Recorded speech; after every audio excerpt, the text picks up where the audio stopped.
Well, starting with John, among the things John Wilson said is the concern that I know teachers wrestle with all the time is this is going to just wash over us. If you just sit still, John, if we just sit still, they'll forget this one and they'll go on to the next thing. That kind of embedded cynicism actually is justified. They've seen reform after reform wash over with no legacy. And Dane leaves us with the prospect that we have this enormous education process for our leadership, our political leadership. And Dane, I also heard you make a strong pitch for understanding that the standards play a big role here in all of this. And then Jerry again reminds us that this, you can't put performance pay, educator compensation, you cannot nail it on the side of a system like some carbuncle and expect it to work. It cuts to the very core of what we do in school systems. So we've covered all of that, and seemingly all my panel colleagues have acknowledged how very difficult this is. We would probably also quickly acknowledge that without the business community as a participant additionally, little of this is likely to happen.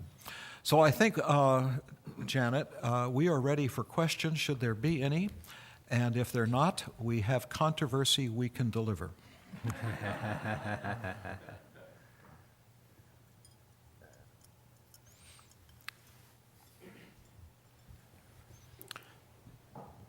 Hi, I'm Ann Bryant with the National School Boards Association. And John, I think you kind of nailed it when you talked about why the pay for performance fell on its ear. So my question to the panel is, I think it's a really important conversation, and in fact, I think it's an important reform, but it's an instructional reform. It's not just a compensation reform. It's all about instruction and professional development. How do we afford it? Because this is bigger than the current pay system. Well, we know you're absolutely right, and one of the beauties of the CED report is to make the case that compensation has got to be aligned with instruction, got to be aligned with effort. We know that. Now, having said that at this global level, that's one thing. It's very difficult. But I call on my colleagues here in reverse order this time. Jerry, with you first. Could you give us 2 or 3 or 4 sentences, but not paragraphs, about what you think crucially needs to use at the end of your remarks? You actually were there. But how can we answer Ann's question about how to make this an instructional reform, not a compensation reform? One sentence, we don't want to put new wine in an old bottle, it'll break. And so we've got to take a look at 3 basic aspects. It is all about teaching and learning. And I don't think we do enough, and there's nowhere that we have the Library of Alexandria, and I think Joel said that, where we have strategy banks about how to pace and do different kinds of things. And teaching is a very isolated thing, and that increases the variability. And so what you've got to do is allow teachers to work together and build teams and encourage that culture where everybody works together. And we've got to think about how we introduce that. The second thing, and Joel touched on that, is that we've got to do a better job getting people in our schools that know content.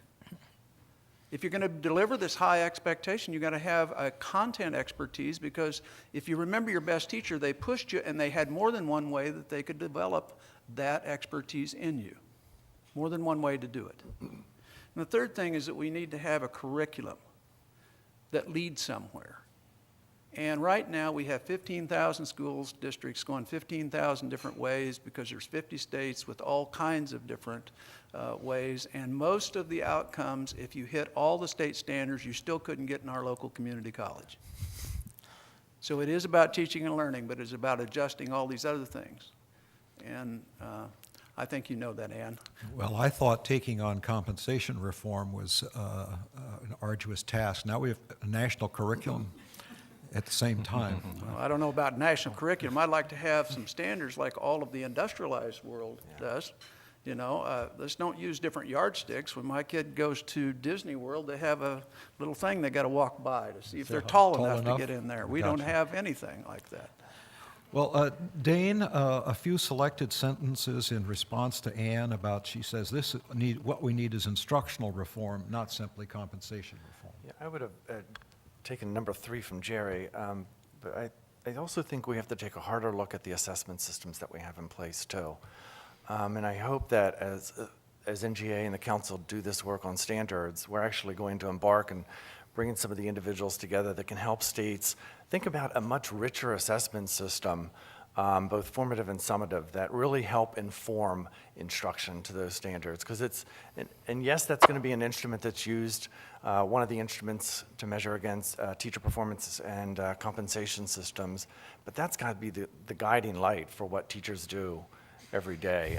Because a lot of the assessments that we have today, teachers don't understand the results aren't useful, and the better job we can do creating those benchmark assessments and the formative assessments or the end of course assessments, I think the better we'll do a job of informing instruction. Hopefully, that's going to be an effort that we also lead at a national level. But I also want to say that we're not looking at, out of the 4.35 that Joel mentioned, that $350 million that's set aside for assessment, we're not going to limit the conversation around a set of common assessments based on the amount of money that's available. We really think it's going to take a significant federal support to develop the kind of assessment system that's going to be needed. I want to butt in right there.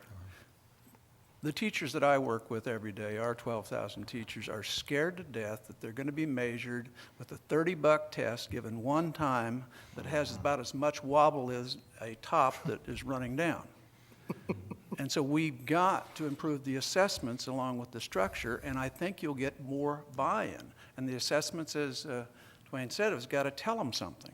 And it needs to be a quicker mirror, not just once a year. And a more accurate mirror. I really like that, Jerry. I looked at what a teacher in Tennessee gets. Tennessee gets a lot of press visibility because of its value-added system. And I examined what a teacher got in the mail about her performance from that test system. If I were a teacher, I would have no clue as to what I did well or what I did poorly. I just wouldn't know from what the communication I got. John, I don't want to overlook you with Ann Bryant's question about the fundamental need to change instruction, not just compensation. Well, I'll join this bandwagon and say that teachers live in a world of testing now. And the time that they spend on testing, the anxiety for students and teachers around testing, preparing to take the test, and we need to move that world to instructing. And data should be a friend of teachers. And we're making it an enemy, and it's undermining what I think we could do for instruction. So I think that using the technology that we have today and the things that a lot of very progressive companies have done that don't qualify under the current No Child Left Behind, that are very helpful to teachers as they, do formative kinds of assessment. And I think that it enables you to drive towards to better instruction. When we've dealt with Bill Sanders and SAS on value added, we've pushed for, quite frankly, policy language in places that do value added that say this should be used exclusively for professional development and instructional decisions for students. Because if I can look on a test and see that my students are not learning fractions, then I need to look at my practice and find out how I'm teaching fractions. And I think that we've created this nightmare in our schools, and until we undo that, or until we wake up, maybe, and do something different around instructions, we're not going to get the results that we want. We're not getting the results that we want.